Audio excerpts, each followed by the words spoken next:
Assalamualaikum warahmatullahi wabarakatuh. Berjumpa kembali teman-teman di channel kita ya, Mas Tio KDR.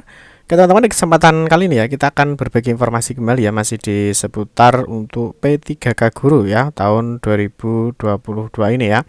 Yang mana teman-teman seperti yang sudah kita ketahui bersama ya, bahwa untuk P3K Guru ini ada perubahan jadwal ya. Yang mana memang untuk hari ini ya, jadi tanggal 31 Oktober ini untuk pengumuman seleksinya dan juga untuk pendaftaran seleksi untuk semua pelamar ya, pengumuman mendapatkan penempatan bagi P1 atau teman-teman yang prioritas 1. Nah, teman-teman di kesempatan kali ini ya kita akan berbagi informasi kembali ya. Di sini tentunya banyak sekali yang menanyakan terkait dengan status atau notifikasi rekan-rekan tenaga honorer ya atau P3K Guru di SSCASN.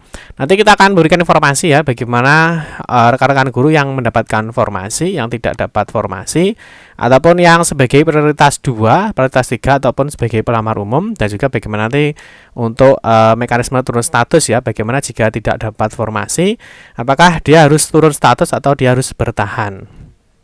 Nah, kita juga akan bahas ya terkait dengan cara login ya, ini apakah semua ya, ternyata semua pelamar ini dia harus membuat akun ya. Nah, ini nanti kita akan jelaskan di video ini. Tapi seperti biasa kita ingatkan dulu, mungkin bagi kalian yang baru bergabung di channel ini atau mungkin baru melihat channel ini, jangan lupa klik tombol like dan subscribe, silahkan bunyikan lonceng notifikasinya biar Anda selalu mendapatkan informasi-informasi terbaru dari kita. Bagi kalian yang suka membaca berita, silahkan kunjungi saja di laman resmi kita mastiokdr.com. Di sini kita akan berbagi informasi khususnya di seputar dunia pendidikan. Oke ya, jadi nanti tentunya di sini ada 4 status. Tentunya teman-teman sudah banyak yang melihat ya. Ada beberapa prioritas ya, nanti yang dapat formasi, yang tidak dapat formasi, ataupun yang sebagai prioritas 2, 3 ataupun umum, dan juga nanti turun status dan juga cara loginnya. Nah, teman-teman kalau kita lihat di sini ya, di laman SSCASN ini memang sudah resmi dibuka ya pada tanggal 31 Oktober 2022 ini. Teman-teman sudah bisa melakukan login ya, ataupun mau membuat akun. Nah, ini sudah bisa ya. Nanti teman-teman tapi perlu dipahami ya bahwa ini memang masih sistemnya masih banyak sekali yang menggunakan ya, apalagi masih awal-awal, jadi tentunya masih banyak yang mengakses ya, sehingga mungkin bisa saja servernya agak lemot teman-teman ya. Oke, sekarang kita akan fokus di sini. Nanti kita akan memberikan informasinya bagaimana tampilan ya ketika dapat formasi, tidak dapat formasi, apakah sebagai prioritas 2, 3 dan seterusnya ya. Oke, yang pertama tentu di SSCASN teman-teman sudah bisa login ya. Nah, login ini digunakan bagi teman-teman yang sudah mengikuti ya seleksi P3K Guru di tahun 2021 kemarin. Kalau teman-teman belum pernah membuat akun ya atau tidak mengikuti seleksi P3K Guru di tahun kemarin, tentunya teman-teman nanti bisa membuat akun. Ataupun nanti teman-teman yang sudah membuat akun ya, jadi sudah login tetapi tahun kemarin jadi ikut di seleksi P3K Guru. Nah, misalkan nanti nicknya tidak terdaftar atau tidak bisa login, teman-teman bisa menghubungi helpdesk ya. Jadi silahkan menghubungi helpdesk. Nanti teman-teman biar di cross checkkan datanya apakah teman-teman itu memang harus login atau harus membuat akun lagi ya. Oke, yang pertama kita berikan informasi dulu untuk yang P1 ya. Jadi P1 yang dapat formasi ya. Nah, ini tampilannya seperti apa. Jadi ketika kalian login ya, nanti akan ada tampilan seperti ini teman-teman ya. Jadi ada tampilan seperti ini. Ini langsung teman-teman di sini langsung masuk ke dalam jenis seleksi. Ya, masuk di jenis seleksi. Di sini Anda akan mendaftar sebagai P3K Guru lah di sini ya. Di data dapodiknya status prioritasnya di sini adalah prioritas 1 ya. Nah, prioritas 1 ini adalah teman-teman yang kemarin mengikuti seleksi P3K Guru di tahun 2021 dan sudah lulus passing grade ya atau lulus PG. Nah, nanti yang di sini juga ada informasi ya di sekolah mana nanti teman-teman itu akan ditempatkan, instansinya, jabatannya sebagai apa. Nah, ini kalau sudah sertifikasi atau belum. Terus prodi pada dapodik, lalu teman-teman dilanjutkan untuk mengisi pendidikannya. Di sini ini untuk yang teman-teman mendapatkan penempatan. Ya, mendapatkan penempatan di sini akan ada informasi ya, ada notifikasi Anda mendapatkan penempatan. Lokasi penempatan Anda akan ditetapkan pada saat pengumuman. Nanti kita akan lihat jadwalnya ya. Jadi untuk jadwal pengumuman ya, di sini ada ya pengumuman hasil seleksi administrasi untuk P1, P2, P3 dan pelamar umum ini 16 sampai dengan 17 November. Jadi untuk semua pelamar tentunya nanti juga harus melakukan seleksi administrasi ya. Jadi harus melakukan pengecekan data-data di laman SSCASN-nya. Terus nanti berikutnya kalau sudah di sini ya mengisi pendidikan nanti bisa dilanjutkan ya, nanti teman-teman bisa melanjutkan untuk pengecekan informasi ya, riwayat, terus ada dokumen dan nanti resume sampai dengan di finalisasi sampai nanti teman-teman menunggu di pengumuman ya. Oke, yang berikutnya dan ini yang P1.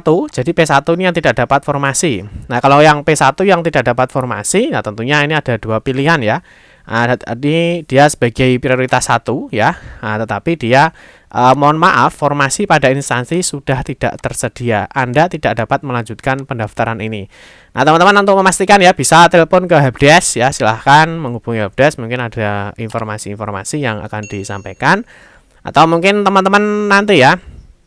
Nah, atau teman-teman nanti bisa turun status ya, tetapi perlu diingat bahwa seperti penjelasan yang sudah disampaikan ya di dalam alur ya, di dalam alur ya, ini memang dijelaskan teman-teman bagi P1.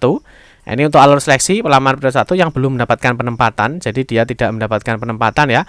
Dia bisa turun status ya sebagai P2, P3 atau pelamar umum. Nah, ini memilih formasi, nanti dia ikut di observasi atau kesesuaian. Nah, atau mungkin teman-teman menunggu ya, atau teman-teman menunggu. Di sini menunggu penempatan ya, mungkin nanti tahun depan atau tahun kapan ya ini ada penempatan. Nah, tapi kalau yang sudah P1 mendapatkan penempatan, di sini dia langsung penempatan seperti tadi ya, proses pemberkasan nanti dan seterusnya dan bertugas di sekolah penempatan. Ini ya, jadi teman-teman untuk yang belum dapat formasi ya silahkan ditentukan mau turun status atau bagaimana ya, silahkan.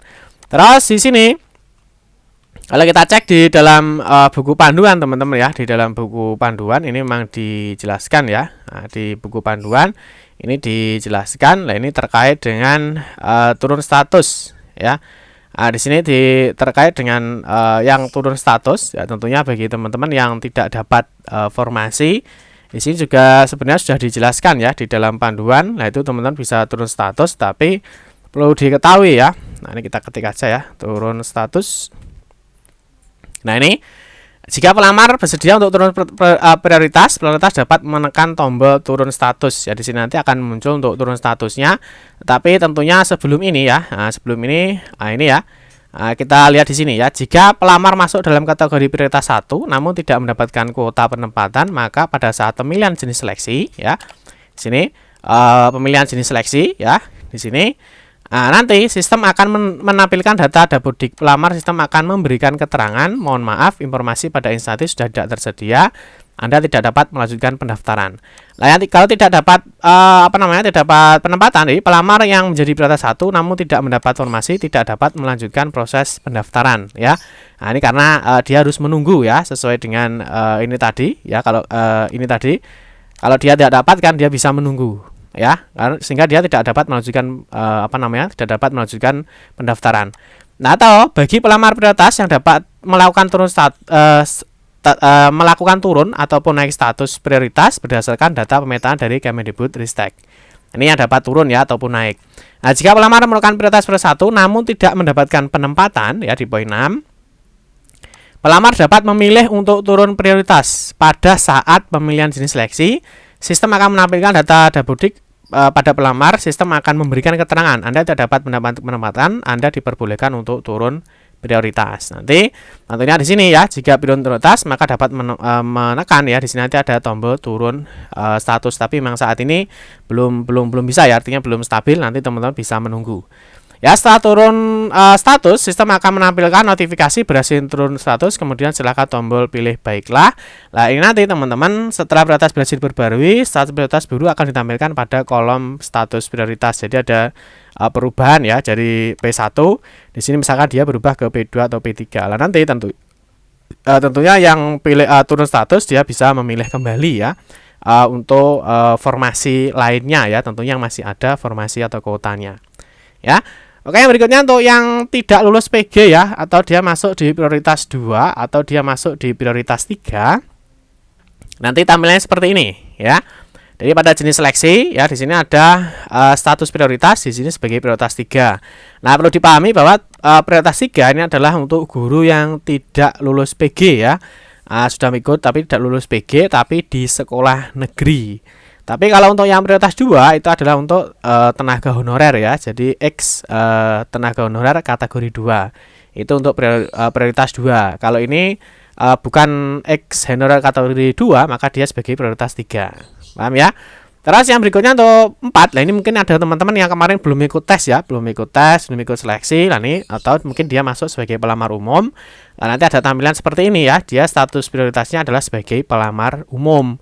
Nah, ini juga teman-teman juga dicek ya. Nah, dia juga dicek apakah jika Anda adalah guru yang mengajar di sekolah formal negeri dan terdaftar di Dapodik selama 3 tahun, Anda memenuhi persyaratan untuk naik ke prioritas. Jadi yang semula prioritas umum ya, dia bisa naik menjadi prioritas 3 ya.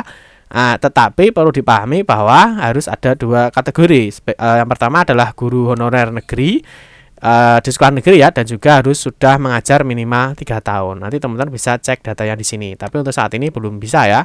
Sehingga nanti dia bisa masuk menjadi prioritas 2 ataupun 3. Ini kalau honorer negeri berarti masuk di prioritas 3 ya. Atau mungkin teman-teman bisa masuk dilanjut sebagai mendaftar sebagai pelamar umum, ini juga boleh. Jadi tidak ada masalah. Itu teman-teman ya. Terkait dengan teman-teman yang mendapatkan informasi ya, selamat.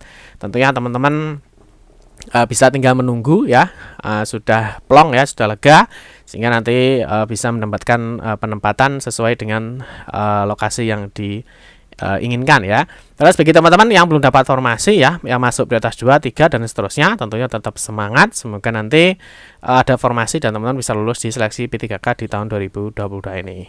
Terus jangan lupa untuk loginnya ya, diingat-ingat ya. Jadi di buku panduan ini sudah dijelaskan ya, bahwa tentunya bagi yang belum punya akun ya, jadi belum pernah ikut di tahun 2021 kemarin, tentunya silahkan membuat akun dulu ya. Tetapi setelah membuat bagi yang sudah pernah ikut ya, sudah pernah ikut P3K Guru, nah tentunya teman-teman tidak perlu membuat akun lagi. Di sini sudah dijelaskan di dalam pendaftaran akun SSCSN. Pendaftaran akun SSCSN hanya dilakukan bagi pelamar P3K Guru yang belum memiliki akun. Bagi pelamar yang telah memiliki akun SSCSN dan terdaftar sebagai peserta seleksi P3K Guru, jadi kalau misalkan ikut CPNS ataupun ikut teknis ya, nah tentu bisa membuat akun kembali ya. Nah, ini tentunya yang ikut P3K Guru pada 2021 tidak perlu membuat akun lagi. Jadi gunakan akun SSCSN pada tahun 2021. Paham ya? Semoga bisa dipahami dan semoga informasi ini bermanfaat. Oke teman-teman, cukup sekian saja informasi yang dapat kami sampaikan ya. Semoga bermanfaat. Mohon maaf jika ada salah-salah kata dalam memberikan informasi dan penjelasan. Kita berjumpa kembali di video-video berikutnya. Saya akhiri, wassalamualaikum warahmatullahi wabarakatuh.